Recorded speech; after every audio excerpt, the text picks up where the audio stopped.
Okay, so once you're operating, you got a little office somewhere, and all you got to do is rent a little office somewhere. Be legitimate. $150, $250 a month, maybe $300. Depends on your city. Little office somewhere, and you got to plug into society because the Church of Scientology doesn't let you put out a shingle saying you're a Scientologist or dynamic auditor unless we join your group. So what do you got to do? Metaphysical auditor. You plug into society. You plug into the New Age community, psychic fairs, and then you start creating your own group. We left the church in 1990, Leslie and I, we were going around trying to find, where's the groups? They're into channeling, they're into Dionysies, Phoenices, Coneses, whatever it was. And some attack is good, but it only went so far. And we wanted to stick with the original stuff because we went quite a ways with it. And so finally we decided, there's no group out there.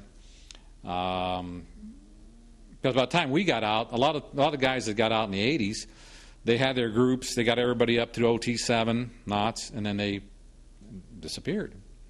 They went away. They go, this is the end of the bridge, and they went away. There's more bridge to be done, guys. More bridge. I don't see anybody walking in water yet. All right. Auditors audit. So audit once you get trained. And you got to continue to audit. Don't stop. Because once you stop, it's harder to get going again. You start doing something else. Real estate or something. So you got to create a second, third dynamic right away. And that brings in a FreeZone group for you. Okay, that's a key thing. Create a group. The other thing is to handle any fears you have of Church Scientology. Handle any fears you have on the Church of Scientology, RTC, ETs, government. I know a group that's hiding out in Happy Camp. You know what Happy Camp is? Of course you don't, because it's very hidden. You got to drive 4 hours off the main road of Highway 5 in the deep forest of Northern California to find. There's 10, 12 people out there. I haven't contacted them for so long, I forgot. But there they are, and they're doing a little bit of knots and doing a little bit of Scientology, and but they're in hiding. What? I don't know. Yeah. By the way, do you see any office special affair people around me stopping me from talking right now? Oh, they're in hiding. They should be. Do you see any government agents or psychologists or extraterrestrials stopping me from talking right now? Yeah, right.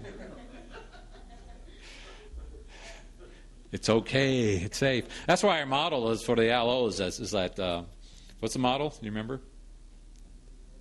We have arrived. Right? We're here. Never left for the free zone. Yeah.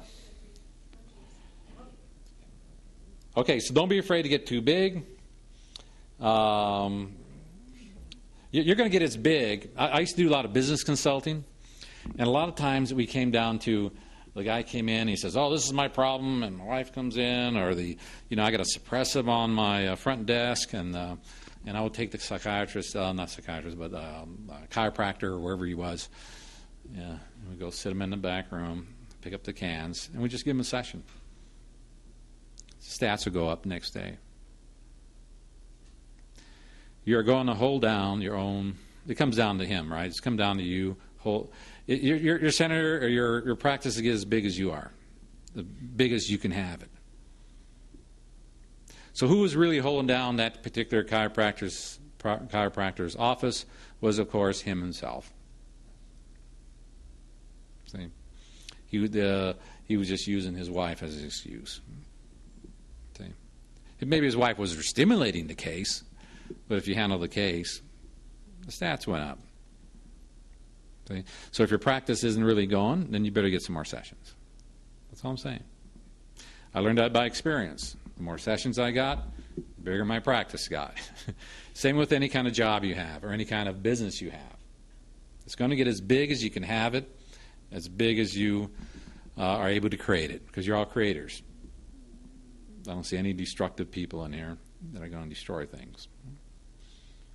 Okay. What else? I'm almost done. Don't be suppressive yourself. Don't do suppressive things. The knowledge of Scientology and the technology is a two-edged sword. It could be used for good and evil. See? Isn't that true about anything powerful? Two-edged sword. Go both ways. That's right. That's why absolute power corrupts absolutely, because there's nobody there to check. There's no check and balance. You know. That's why I have a wife. She's my check and balance. I really progressed over there.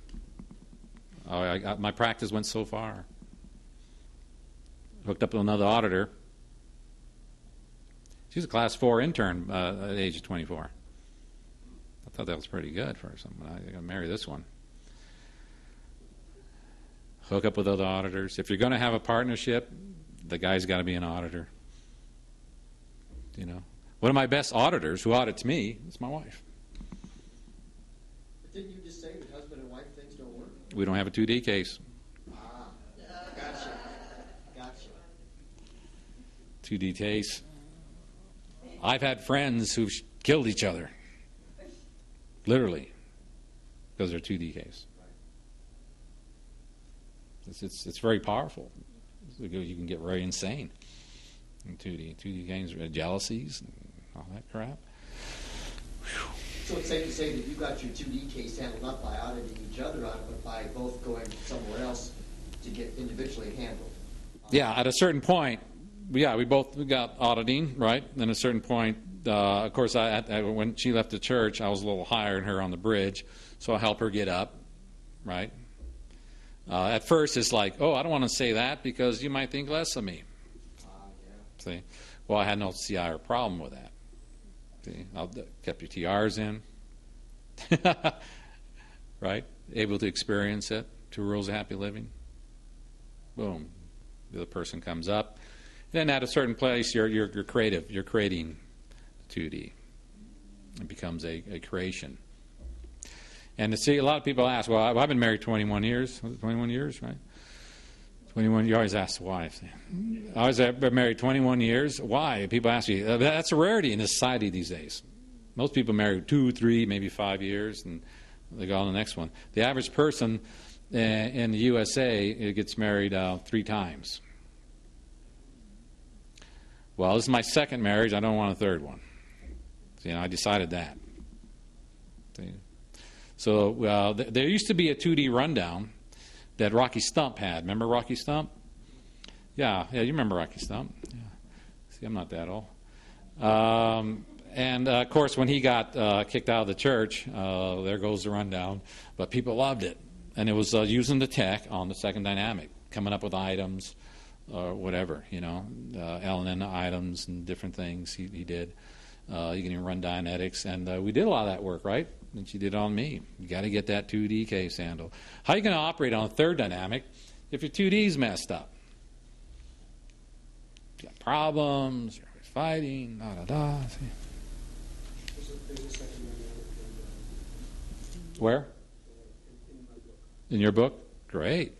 See, somebody else is working on it. You found that to be a problem in your practice with clients, right? You wouldn't have it in there if you didn't think it was worthwhile.